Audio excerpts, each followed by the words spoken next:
Dad reads Sci-fi. The Legacy of Heorot, Chapter 15, Year Day. The hour when you go to learn that all is vain, and this hope sows when love shall never reap. Dante Gabriel Rossetti, The House of Life. By 10 in the morning, the small white disk of Tau Ceti had burned the eternal mist into fluffy white clouds that drifted across the startlingly blue skies like flocks of sheep. It was appropriate, almost as though their sun were cooperating with the festivities, had offered them the first vivid day of the year. In the ribboned and bannered quad, beneath that hard clear sky, a dozen food and drink booths had been erected, and from them curled the sweet aromas of half a dozen international cuisines. The stands were all but deserted now, most of the colonists drawn by the sound and movement within the dining hall. Spring had come to Avalon. Alamonde, left to your corner gal. Zack wore a blindingly bright pair of red suspenders over hand-stitched overalls. A fiddle was tucked tightly under his chin, and Cadman was damned if he didn't actually coax music from it. Zack was playing the Hasty Nibbage to the hilt as he stomped and sang on a low stage, guiding the flux and flow of the square dancers with a theatrically mid-western twang in his voice.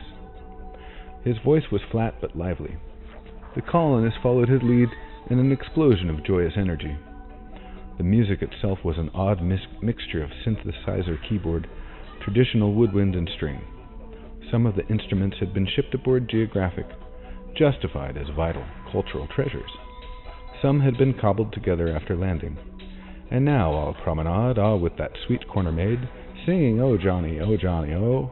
Cadman leaned against the wall, halfway through his third mug of beer. The last cold knot of tension in his stomach was coming unsnarled. His head began to buzz politely. He hated lines. He had waited until the music blared from the hall, and the dancers returned to their marks before tapping the cold kegs of beer. On the far side of the crowd, Marianne danced, swirling her bangled green skirt, throwing her head back to laugh deeply. The smooth white expanse of her throat flashed above a red kerchief. She caught Cadman's eye and crooked a challenging finger, blowing him a kiss, silently mouthing, "Come on," before Elliot Falkland caught her hand and swung her around to the opposite corner of her square. Cadman stretched. Tight spots, wounds not quite healed. Yeah, he could find the pain in chest and left arm and hip and knee if he needed an excuse not to dance. It was more fun to watch. Carlos bowed out of the dance, pecking Ida Von Dawn on the cheek as he released her hands. She looked around uncertainly, with almost a touch of panic, then spotted Omar's huge frame and pulled him from his seat, tugging him into the patterned chaos, whooping with glee. The glee was not entirely spontaneous. Her smile seemed too rigid. Cadman wondered if her dreams still rang with John's dying screams. Carlos mopped sweat from his dark brow, fanned the dark circles staining the armpits of his red flannel shirt. Amigo, I'm getting old. The senoritas are too much for me. And don't get married.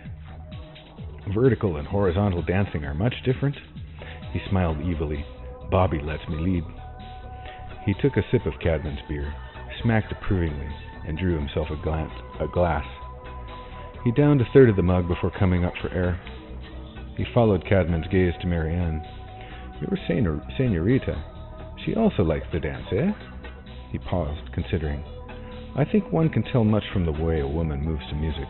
The hips, the hands, the way she holds. Don't you think about anything but sex? Life is short. One must find one's great gift and practice it, how do you say, assiduously."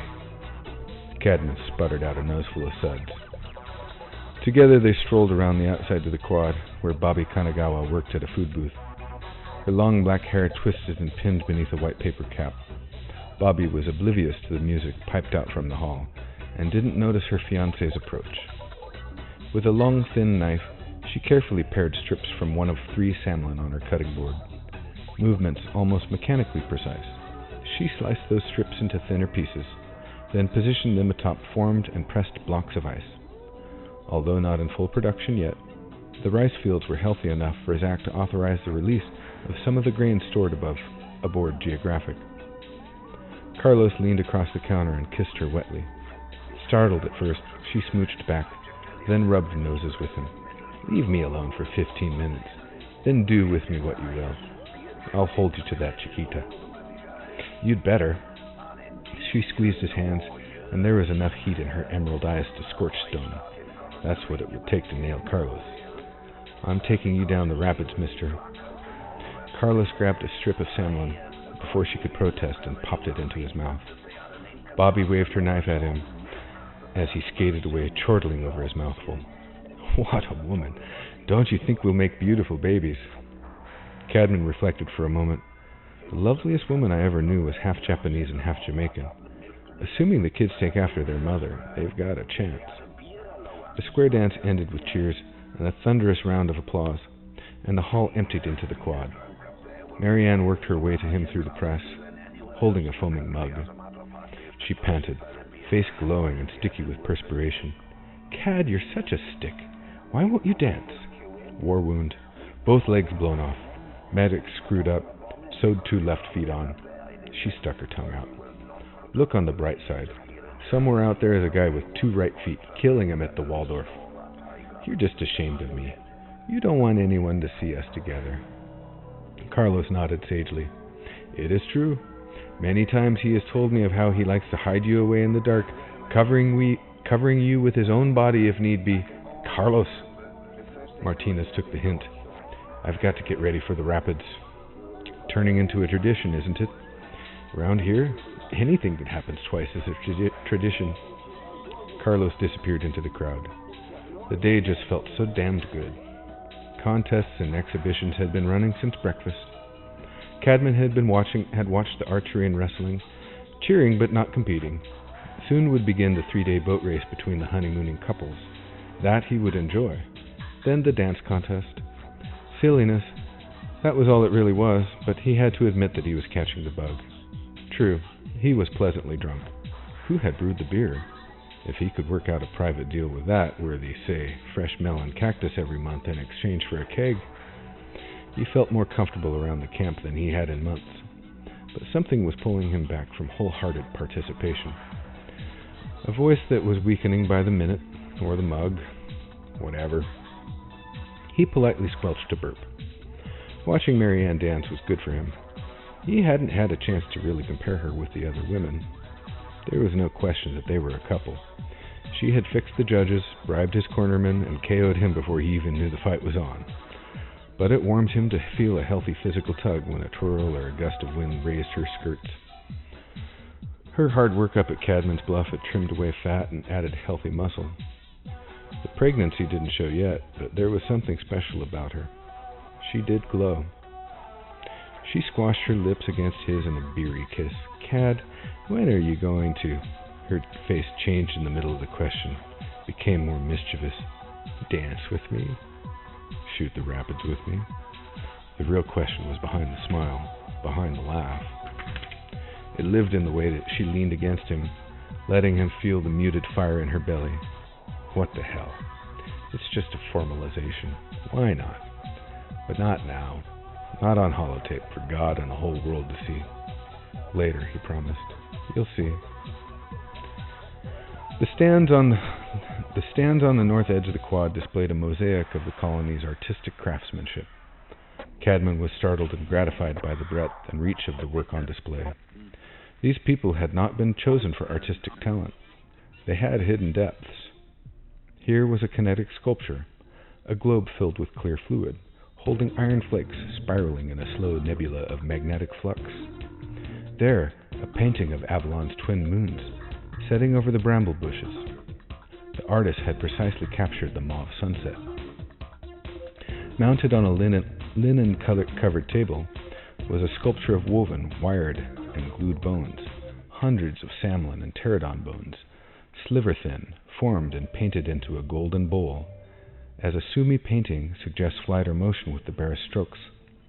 Somehow the bowl was challenging and frightened, bursting with animal power and aching vulnerability. The artist's signature was simply, Sylvia. Cadman glanced over his shoulder, suddenly wondering if anyone was watching him study the incredible piece, then forced himself to move on. Next to it was a cameo of native obsidian and several of Carlos's scandalous thornwood carvings. They would have been right at home on the wall of a Nepalese temple, and Cadman was suddenly glad that none of the children were old enough to point and ask embarrassing questions. The crowd was flowing into the meeting hall. Food must be ready to serve.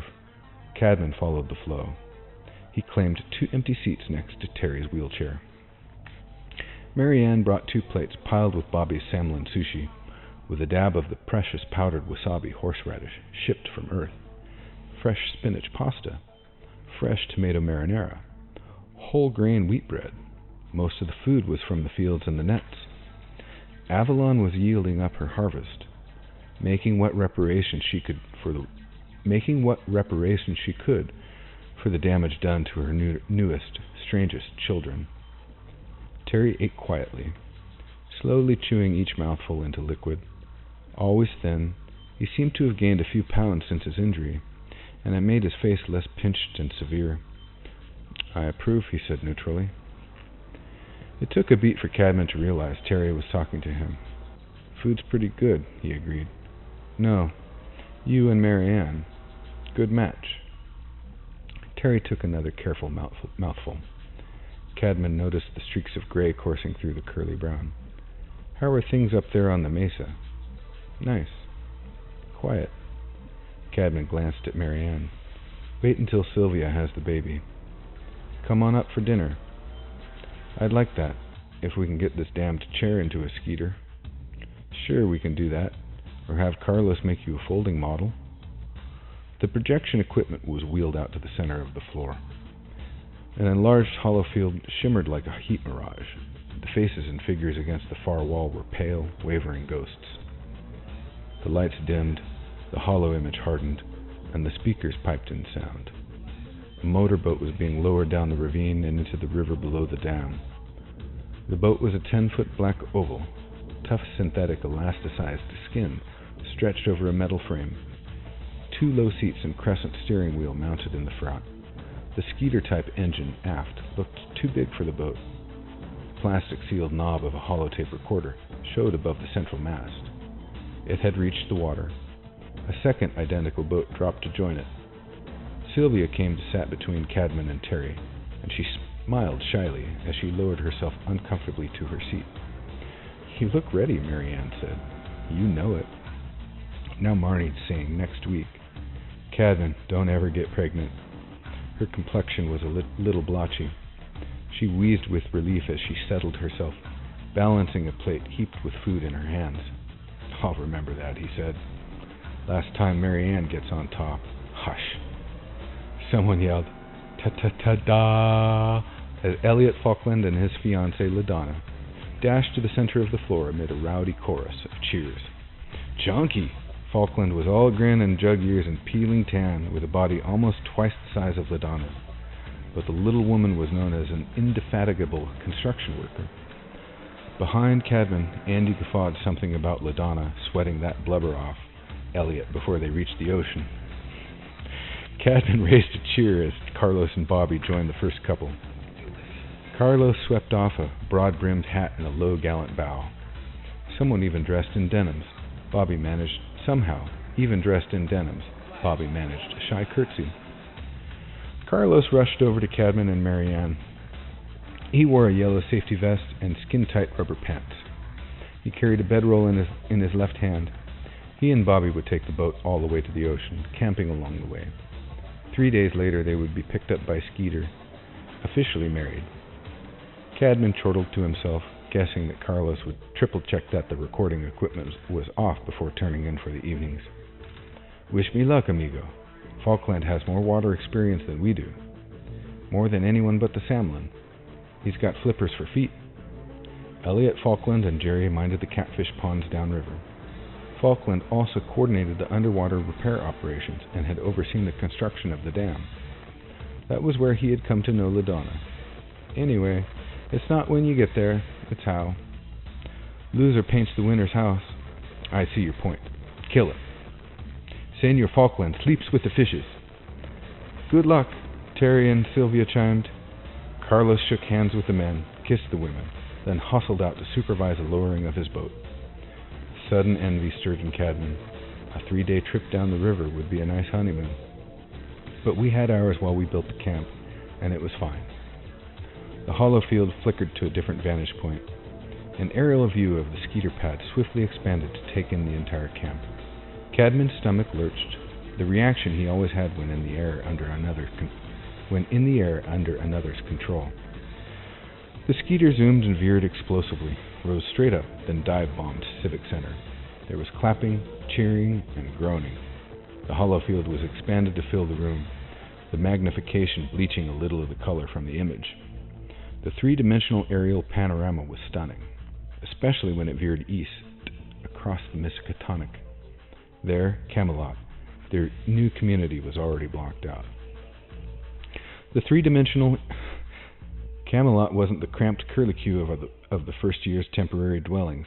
It would be Avalon's first permanent city, and was designed as such. Now that the crops were established, there was time to work on a more leisurely layout. Camelot covered a square kilometer of homes, boulevards, parks, and meditation groves, recreation centers. Each plot of land was huge, larger than any of them could have afforded on Earth. Unbelievable wealth by any standard that they had left behind, and room for almost infinite expansion, as their worms and insects and terraforming lichens churned Avalon soil into something that the less hardy plants and animals could use. Mineral supplementation and acid balancing created an ideal medium for their crops. Huge homes, ranch houses, mansions that would one day overlook gracious estates, room for a man to grow. The boat engines were no longer ear-jarring burrs, and the skeeter zipped off to follow the race. Camp cheered, bets flying and changing. Who would be the first through the rapids? There were 20 kilometers from the northern mountains, and it would be a while before the real action began, a few minutes before the boats worked their way through the dam locks. In the meantime, the band had apparently rested long enough. Zack mopped his forehead with a bandana and yelled, "All right, we've got enough time for a couple more turns around the floor. Let's get it moving." He shouldered his fiddle. His fingers danced across the strings, producing sounds of surprising sweetness. "Hey there, ladies, grab your man. Hold that lad as tight as you can." Sylvia's hand sneaked around behind Cadman and tapped Marianne twice, sharply, and they exchanged a silent message. "It's a conspiracy. I'm doomed." Marianne stood, politely but firmly pulled his plate from his hand. Setting her heels into the composition floor, she dragged him to his feet. Sylvia and Terry and the surrounding crowd howled at his obvious discomfort, and Cadman let that bolster him. "It's been a long time," he whispered, "and I am sore wounded." Relieved the others were moving out on the floor. They formed a square with Hendrik and Phyllis. In a few moments there were squares all over the hall, and Zack was calling and fiddling, the band was playing, and Cadman's considerations were lost in the urge to keep the rhythm and watch his feet. Marianne was an excellent square dancer, and she pulled him along with her into the mood. Soon Cadman was part of an interweaving pattern of human rectangles, do-si-doing and skip-stepping as their square broke and reformed. Changed places and swiveled joyously around the floor. Sharp reminders from half-healed wounds eased as he warmed up. The seated observers whistled and clapped and stomped their feet. Before he realized it, Cadman was grinning and sweating and thoroughly convinced that he was keeping better time than anyone out there. At the end of an hour, the dance broke up with a spontaneous cheer and hugs all around, and Cadman's drunken whoop was as loud as any. "What the hell? This is your family. You need them. At least Marianne does. And don't be surprised that square dancing makes you feel like part of the community. Earth magic, that's what it is. What it's always been." The hollow field projector was wheeled back to the center of the quad. Once again the air shimmered, causing squeals of delight. Carlos's boat had breached the rapids, and it was deliciously easy for Cadman to lose himself in the illusion. He was aboard their boat, hovering directly above Carlos's shoulders as he spun the wheel, guiding the boat through the rushing water. The water was beginning to churn white, and there was an outcropping of glistening, wet rock scraped the side of the inflatable. The boat jumped, and beside him Bobby screamed delightedly. Elliot's boat was right behind him, and with a jolt the hollow field changed its perspective. LaDonna was at the wheel, and the couple were whooping it up more than competing. As the boat hit each spill, They grabbed each other in mock fear, mugging ferociously for the cameras. The water grew wider, choppier, and the race was really on. The river was narrower and faster here, and the towering walls of the northern mountains rose up around them in jagged iron-gray sheets. Elliot coaxed his engine to sharper life. With a sure hand, LaDonna wove them through the rocks. Every dip, every eddy was breathtakingly real, 3 times larger than life. The water splashed up and licked at them, and Cadman wiped at his face reflexively. Elliot's boat shot a short falls, landed flat-bellied with a crash and whoop from the hull. The image switched back to Carlos, who was looking back over his shoulder at the approaching boat. Cadman's palms were sweaty and shaking. It was almost impossible to resist the urge to roll up his sleeves and grab a pole. There was a rock spur. Ah, good. Bobby, with quick movements, as quick and light as the flicker of a whip, nudged their boat away from it. Everyone was cheering now, and it grew riotous as the image switched from one perspective to the other. The gap between the boats narrowed, and the race finally began to nose. The river narrowed as it sluiced through a gap between 2 towering slabs of rock, and Carlos narrowly held his lead, Elliot coming up fast. Then, as they came out of it, and the way widened again, Elliot rammed Carlos from the rear. LaDonna squealed as their boat hit a rock and lurched in a drunken circle. Elliot cursed fluidly as Carlos's craft shot past. Elliot's boat spun twice, dipped and swung perilously, and then finally stabilized. The hologram switched to Carlos's craft, and a triumphant Bobby shaking her fist at Elliot as they widened the distance. Carlos gunned the motor fully, and their boat rose in the water and shot north toward the ocean. Far behind them now, Elliot opened his throttle and skimmed along the surface, churning the water into white as he roared in pursuit. Rock walls flashed by. Cadman's heart thundered as he remembered the sheer speed of the boats, their near hydrofoil design that kept a minimum of prow in the water, minimizing drag. Fast! But then... "Switch back!" someone yelled. And suddenly they were with Carlos's boat, and it was in trouble. Something was terribly wrong, and the boat was spinning. Another rock? But Carlos' face was distorted, and he was grabbing for Bobby, screaming something unintelligible. The boat seemed to be collapsing, the hollow image buckling and blurring. The last image that they had was of rocks and water and churning foam, and a brief glimpse of Bobby tumbling through the foam toward the rocks, thrashing her hands frantically as she disappeared beneath the surface of the water.